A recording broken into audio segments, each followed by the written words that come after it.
In September, 18-year-old high school senior Shiva Rajbhandari shook things up at the Boise, Idaho school board by defeating an incumbent 47-year-old trustee on a platform remarkably liberal for the state. What was even more remarkable was that Shiva triumphed over his opponent, Steve Schmidt, a Republican who had refused to disavow his endorsement by the far right extremist group Idaho Liberty Dogs. In a delightful irony, Shiva was not even voting age when he first decided to take on Schmidt with his all round progressive ideas about climate change, LGBTQ rights, gender politics, and books. Shiva, whose father is Hindu of Nepali origin and mother Methodist from Utah, spoke to Mayank Chhaya Reports to talk about what it means to be an unapologetic progressive in a city and state that is often determinedly not. Shiva Rajbhandari. First of all, congratulations on your remarkable success. It's quite an interesting instance. I came across it while reading a story in The Guardian where Michael Moore mentioned, Yeah. which is, I mean, it's quite an endorsement. Yeah. Thank you. I appreciate it. You were not even legal voting age when you decided to challenge a 47-year-old MAGA Republican incumbent of the school board. That was some slay move. Uh, what prompted you to do that? Gosh, I just think students belong really everywhere decisions are made, but particularly where decisions are made on education. And, growing up here in the Boise School District, our teachers tell us that every day, right? That our voices matter and that we can make a difference when we work together. And so, I've been a part of the Idaho Climate Justice League, a group of students from all the high schools here in the Valley, working for a clean energy commitment and long-term sustainability plan for our schools. And we've been, asking for meetings with board members. We've sent dozens of emails, hundreds of postcards, delivered the largest petition our school district had ever received. And it didn't feel like we were getting the engagement that we deserved from our trustees. Now, granted, it was during, an unprecedented pandemic, but, still, when that many students are organizing, I feel like, our elected officials at least should be meeting with us. And so that prompted me to try to change the culture here in the Boise School District and get students in the room where decisions are made and show just how much students can bring to the table when we're given a seat. Your opponent was Steve Schmidt, who, like I said, is rather a mega Republican endorsed by the far right Liberty Dogs. Did you perceive any danger in taking on someone like that? Steve Schmidt is a really good guy. I He is he is um, he brought his heart to the school board, and he really does care about students in our schools. Um, what was scary about this election was the influence of the Idaho Liberty Dogs and far right actors here in Boise. Um, and when they endorsed Trustee Schmidt, who's not a MAGA Republican, he's actually a very moderate conservative. But when they endorsed him, he made a point of refusing to disavow that endorsement. And this is a group that, this is a paramilitary group. When I was in ninth grade and started organizing for climate justice here in Boise, they used to bring AR-15s to our rallies. Last year, when a student was suspended here at my high school for bringing a gun on campus, they tried to organize a protest out front, an armed protest out front of our school. This summer, they tried to ban over 200 books from the Meridian Public Library. So this is a group that takes the hateful rhetoric that we're hearing at the highest levels of our state government, and they project that and use intimidation and violence to enforce these things that really the majority of Idahoans don't stand for. And so I think Trustee Schmidt's refusal to disavow that endorsement spoke volumes about his lack of understanding of the threat that extremism poses to our schools. And that's just something that I wasn't about to tolerate in our school district, and neither were apparently the majority of voters. You have described Idaho as a testing ground for extremism nationwide. With a backdrop like that, and pardon me, a name like Shiva Rajbhandari, how have you managed to make the progress you have made with your progressive ideas? I think it's hard because, you know, just because you see Idaho in the national news all the time for, these really absurd policies, banning the teaching of critical race theory, attacking transgender students and LGBTQ plus students, supporting these anti-Semitic and hateful groups. But really the majority of Idahoans don't believe any of that stuff. And it's unfortunate because, folks like our Lieutenant Governor, Janice McGeehan, who organized that indoctrination task force and, made national headlines time and time again for, her white supremacist comments. She was elected by just 9% of the population. Just 9% of voters voted in the Republican primary for Janice McGeehan back in 2018. And so I think you see kind of this effect where elected officials are out of touch with the needs of their constituents. And that was something that we almost sort of saw on the Boise School District Board of Trustees, because if we don't have student representation, which is, what I was working for, then we can't make the decisions that we can't create the policy that is best that best responds to the needs of our student body. And so it is hard, right? It is hard organizing in a conservative state as a progressive climate activist with a name like Shiva Rajbhandari. But I am so grateful for the support of my community and how, my friends and family and mentors and, really rallied around my campaign and really worked to make it something that everyone could see themselves in. And I think that's how you win, right? It's door to door wins the war. And I think a lot of people agree that we need a student representation on school boards. Tell me a bit about your family background, if you don't mind. I do not want to put too much focus on Shiva Rajabhandari from a sort of a cultural standpoint, but since a lot of my viewership tends to be South Asian Indian Americans, they would be curious to know how someone who began activism in the seventh grade, I think, has ended up on the Board of Education. So tell me a bit about your family background. Well, my mom is from, my mom was born in Salt Lake City, Utah, but she moved to Swan Valley, Idaho, which is this very small farming community, when she was 2 months old. And then she lived there for most of her childhood. My dad is from Kathmandu, Nepal. And so it's kind of interesting because my mom was formerly Mormon. My mom's whole side of the family is LDS. My mom is Methodist, and then my dad is Hindu. And then, my name is Shiva, but this morning, for example, I went to the Hare Krishna temple. And so it's this big cultural syncretism, kind of in a place you wouldn't expect it here in Idaho. And it's interesting because it's something that, I think people see first when they meet me is, this is a brown person in Idaho. This is a brown person on the school board or in student council. But, really, I just come to the table as myself. But I'm super lucky to have the support of my family and, and to have my roots in Nepal. I think that connection with Nepal really is what kind of inspired me to get involved in climate advocacy. When I learned about climate change in seventh grade, I thought about the melting ski slopes, just like the rest of my classmates. I thought about, the heat waves and hot smoke that we have here in Boise every year that cancels our sports practices. But then I thought about my family in Nepal, where, my grandma died of lung cancer because of, pollution from fossil fuels, and where the Himalayan glaciers are receding so fast, they'll displace the entire Indian subcontinent.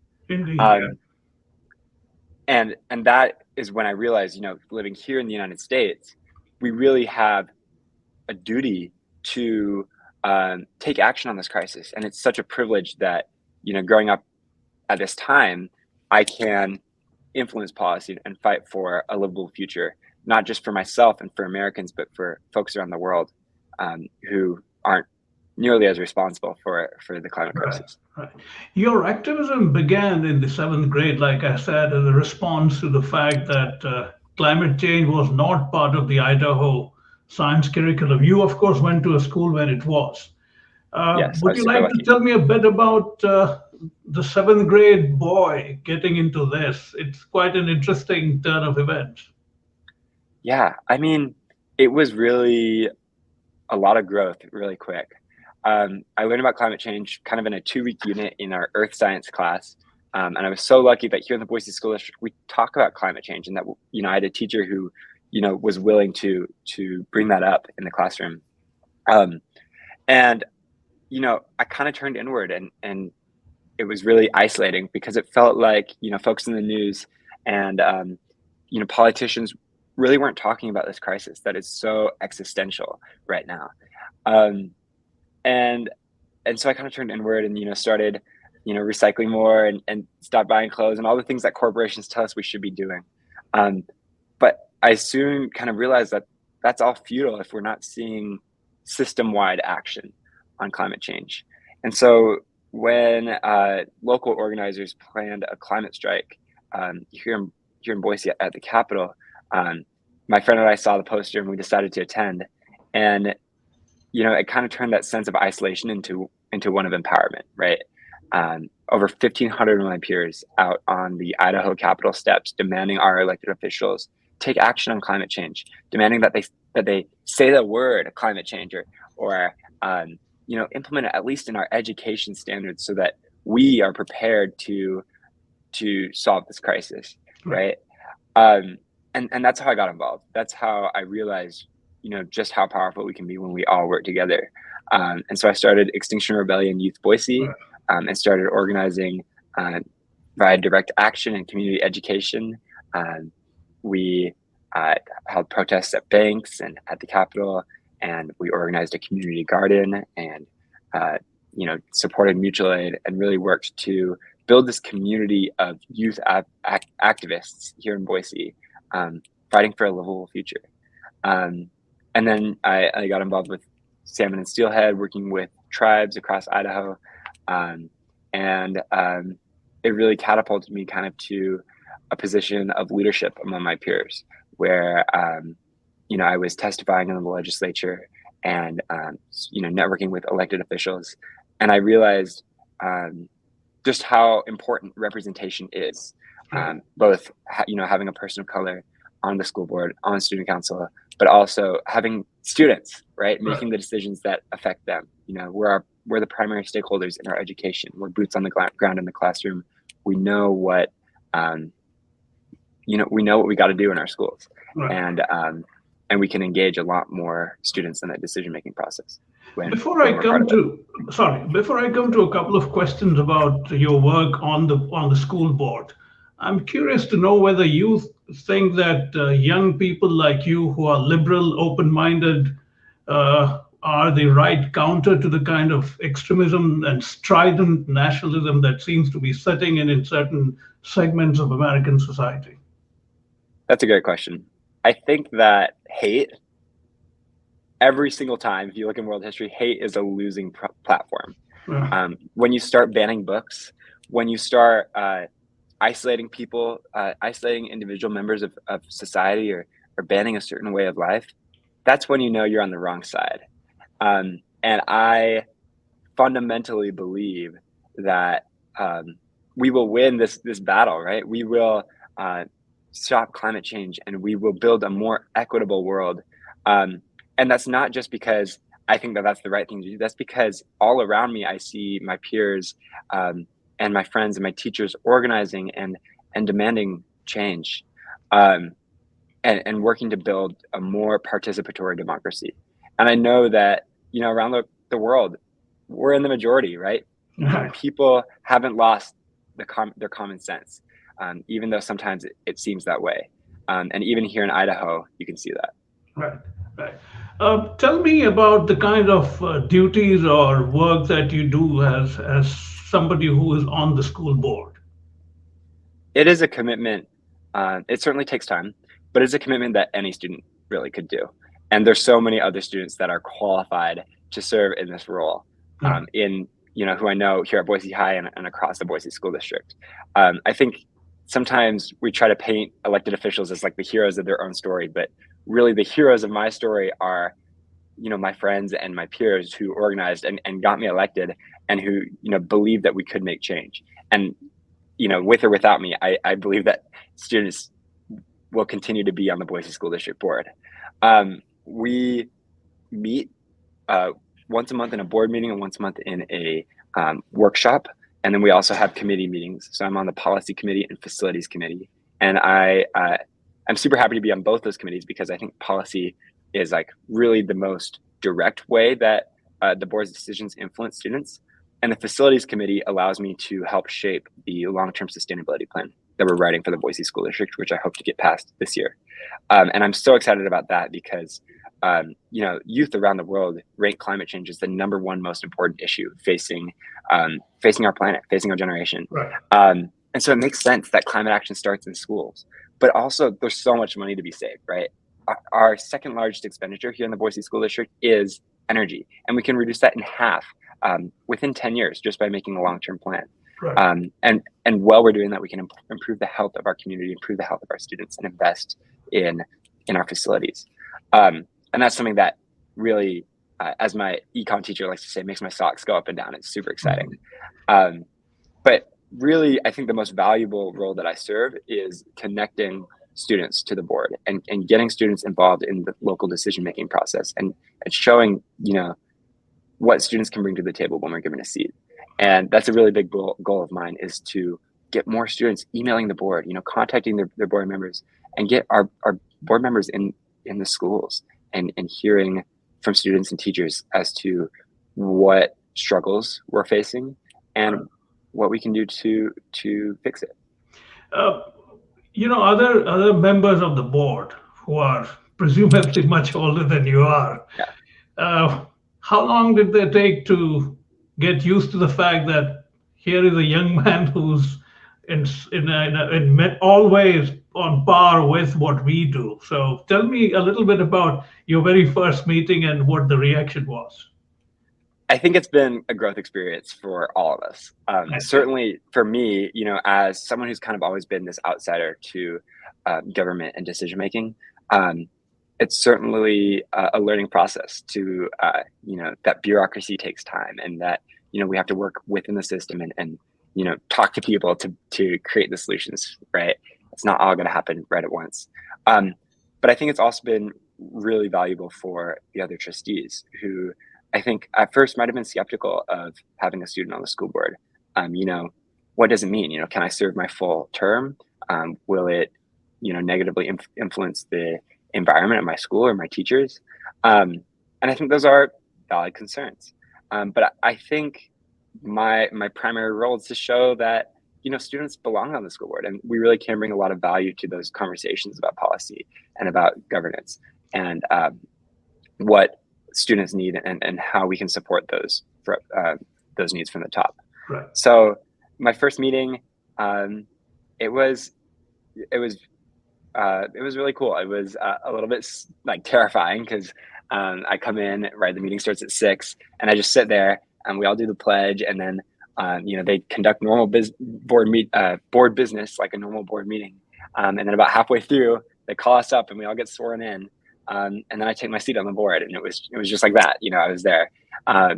But since then, I've really gotten a lot of guidance from my fellow trustees, and really learned kind of what the decision-making process looks like. And we're so lucky that here in the Boise School District, every single one of our trustees on the board really cares about students, really cares about kids, and really wants what's best for our schools.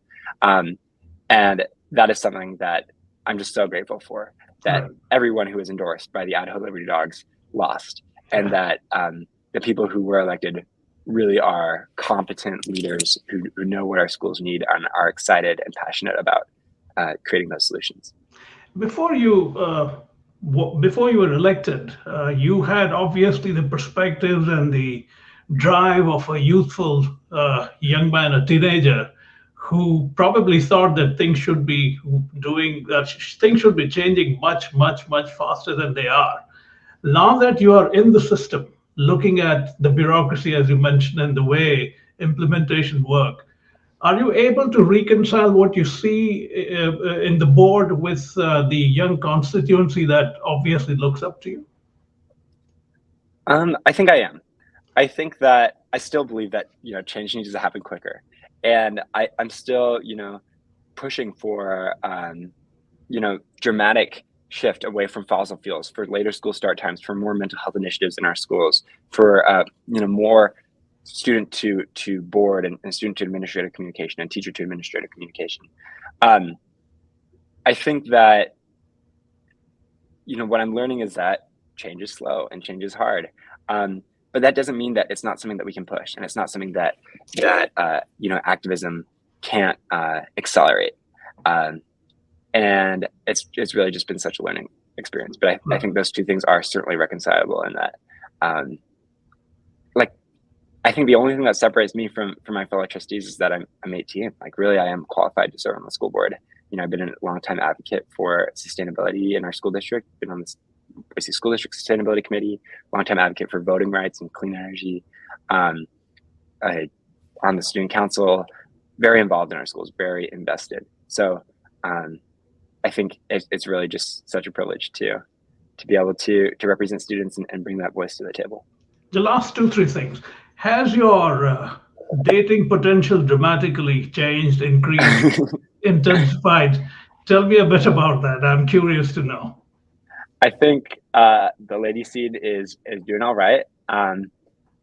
It's hard, I think, to find the time, and that's something that I really have to prioritize, is myself, right, and my own mental health and my own friendships and relationships. And so making sure that I'm taking the time, off on the weekends to go camping with my friends, and making sure that I'm making my cross country practices. We actually have our state cross country meet on Saturday this week, and making time to go do cool things and live like a high schooler. It's super important. I have an alarm that I set for 10 p.m. every night, and when that alarm goes off, I go to bed, because otherwise I just stay up all night. And when I stay up all night, I'm not as productive the next day, Right. and I'm not as happy. And I think it's super important that that I prioritize my mental health, and that I recognize that our school district is a team, and there's so many great leaders who can represent the interests of our district. It's extraordinary. My daughter is 20. I've seen her grow here. I find quite remarkable, coming from India, that so many teenagers are in therapy of some sort. And you have talked about mental health as your priority issue. How do you, as a young man, explain that so many American children take to therapy so commonly? I think that for a long time, mental health has been something that we just kind of overlook, that we kind of just second guess. And I've noticed that, in talking with my own parents, kind of these generational differences between, how we perceive mental health struggles and how we validate others' feelings. I think that, we like to blame it on the pandemic, but even before then, here in Idaho, in 2019, 10% of Idaho students had acted on suicidal thoughts.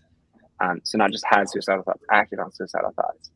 And I think there's a lot of factors. I think, it's a very busy world, and we're constantly bombarded by all these stimuli, and, on social media, seeing what, someone else is doing in Hawaii, where we're, grinding our butt off in school. Right. I think that's difficult. Like, that's hard. And it seems like as a society, we're less and less connected.